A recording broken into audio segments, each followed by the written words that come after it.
Este portaaviones submarino ha sido durante mucho tiempo el arma secreta de Japón. ¿Un portaaviones submarino? ¿Un arma secreta? ¿Todo esto te parece absurdo? Sin embargo, el I-400 fue realmente uno de los dispositivos más famosos de la Segunda Guerra Mundial. Como saben, esta guerra es uno de los conflictos más importantes de nuestra historia. Por lo tanto, hemos decidido abordar muchas causas de esta guerra, así como las razones de la participación de Japón en este conflicto. De hecho, a pesar de su odio hacia el occidente, Japón elige unirse a las fuerzas del eje. ¿Cuáles son las razones? Lo descubrirás en el resto de este video.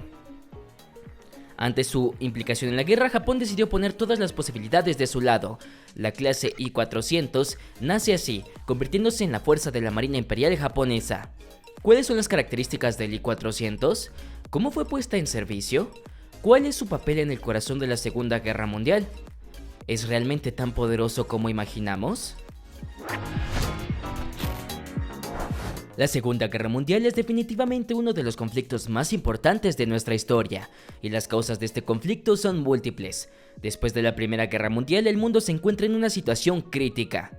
Los países vencedores desean que los vencidos paguen el precio del conflicto. Alemania se ve obligada a pagar 23 millones de euros en concepto de reparaciones. Como resultado, el país sufre una terrible crisis económica y militar.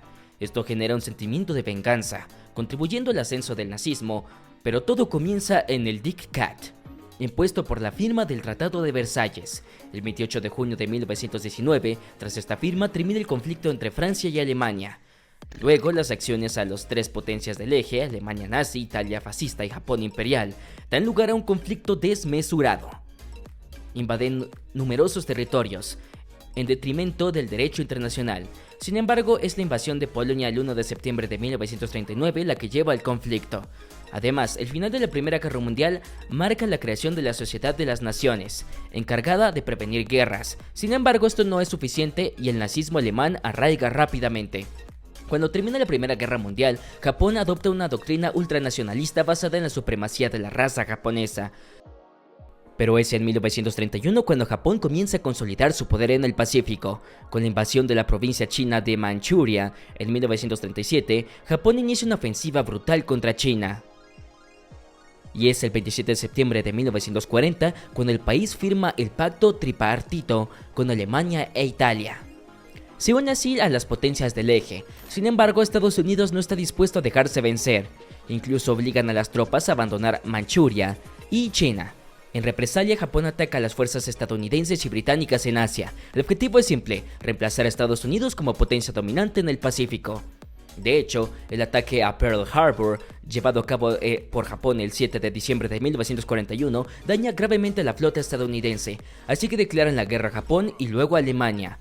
Después del ataque a Pearl Harbor, Japón logra una serie de victorias militares. Pero a mediados de 1942, las fuerzas australianas, neozelandesas y británicas logran frenar el avance de japonés. En junio de 1942, la guerra da un giro con la victoria naval estadounidense en la batalla de Midway. La flota japonesa sufre graves pérdidas. Con el tiempo, los aliados toman la delantera y a costa de numerosas batallas, la guerra termina el 8 de mayo de 1945, cuando Alemania se rinde. Pero en el frente asiático, el conflicto sigue siendo intenso, y el 6 de agosto de 1945, la Fuerza Aérea estadounidense lanza una bomba atómica sobre la ciudad japonesa de Hiroshima. Decenas de miles de personas mueren en la explosión, otras se enferman gravemente por la radiación. 3 años después, una segunda bomba es lanzada sobre la ciudad de Nagasaki. En total, 120.000 civiles encuentran la muerte en estas dos explosiones. El 8 de agosto del mismo año, la Unión Soviética declara la guerra a Japón. Este último se rinde el 14 de agosto de 1945. Sin embargo, una pregunta permanece: ¿por qué Japón decidió unirse a las fuerzas del eje? De hecho, Japón odiaba literalmente a Occidente, pero ¿cuáles pueden ser las razones de esta alianza?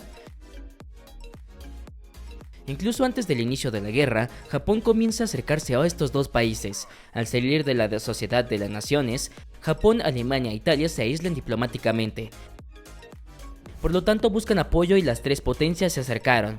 Pero a pesar de la alianza, todavía existía una cierta desconfianza mutua. Además, Alemania, Italia y Japón no podían apoyarse militar ni económicamente. De hecho, los aliados controlaban todos los océanos, impidiendo que las fuerzas del eje transportaran tropas y mercancías entre Europa y Asia.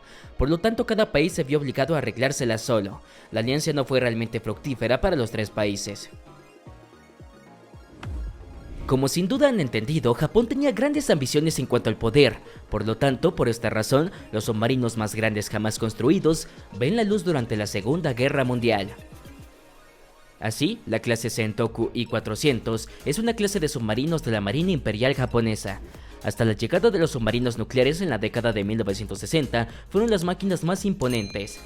Podían transportar 3 hidroaviones HIM-6A Seiran. Creada por el almirante Isoroku Yamamoto, comandante en jefe de la flota combinada, la clase I-400 fue dotada muy rápidamente de un alcance mucho mayor. Poco después del ataque de Pearl Harbor, quedó claro que el conflicto debía adquirir otra dimensión.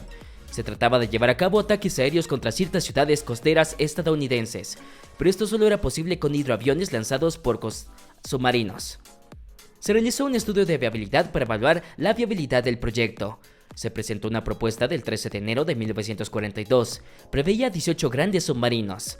Estos submarinos debían ser capaces de almacenar o lanzar al menos 2 aviones de ataque, armados con una torpedera o una bomba de 800 kilos.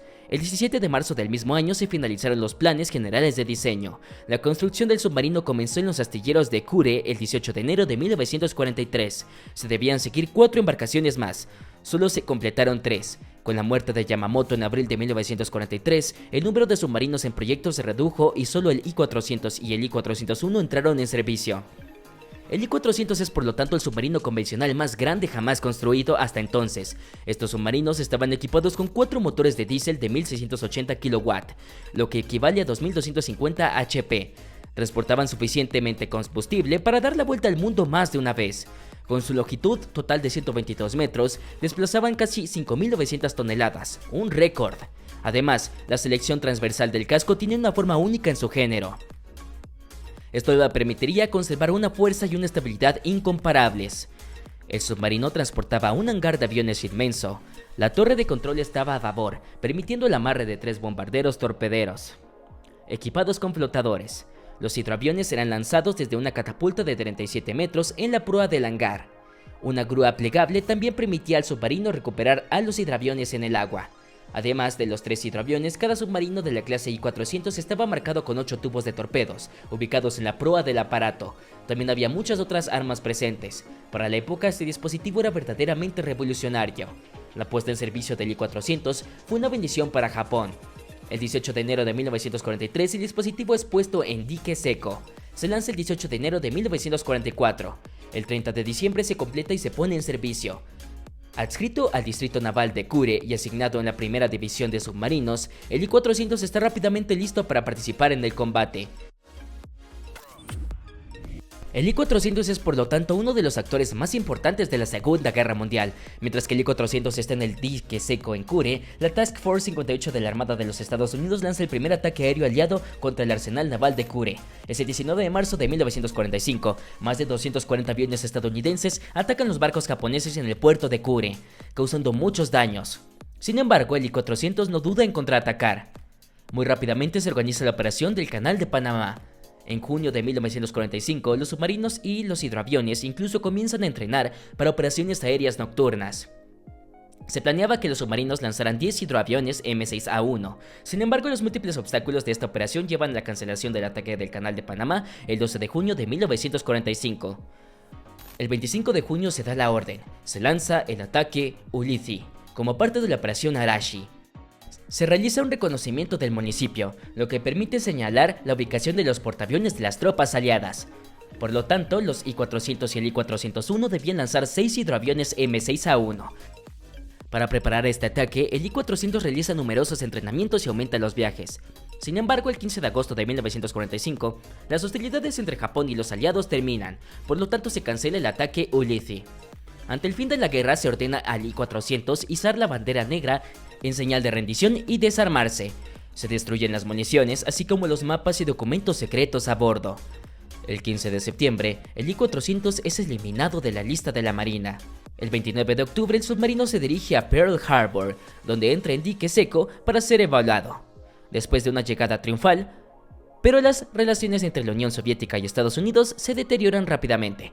Ante el temor de que los soviéticos exijan acceso a los submarinos japoneses, la armadura de los Estados Unidos ordena que sean hundidos. Por lo tanto, el I-400 se hunde durante las pruebas del explosivo Mark 10 Mod 3 frente a Pearl Harbor el 4 de junio de 1946. Sin embargo, su naufragio se descubre el 1 de agosto de 2013 al suroeste de Oahu, en Hawái, a 557 metros de profundidad. Durante un conflicto, los submarinos siguen siendo un arma extremadamente poderosa, incluso hoy en día impresionan enormemente.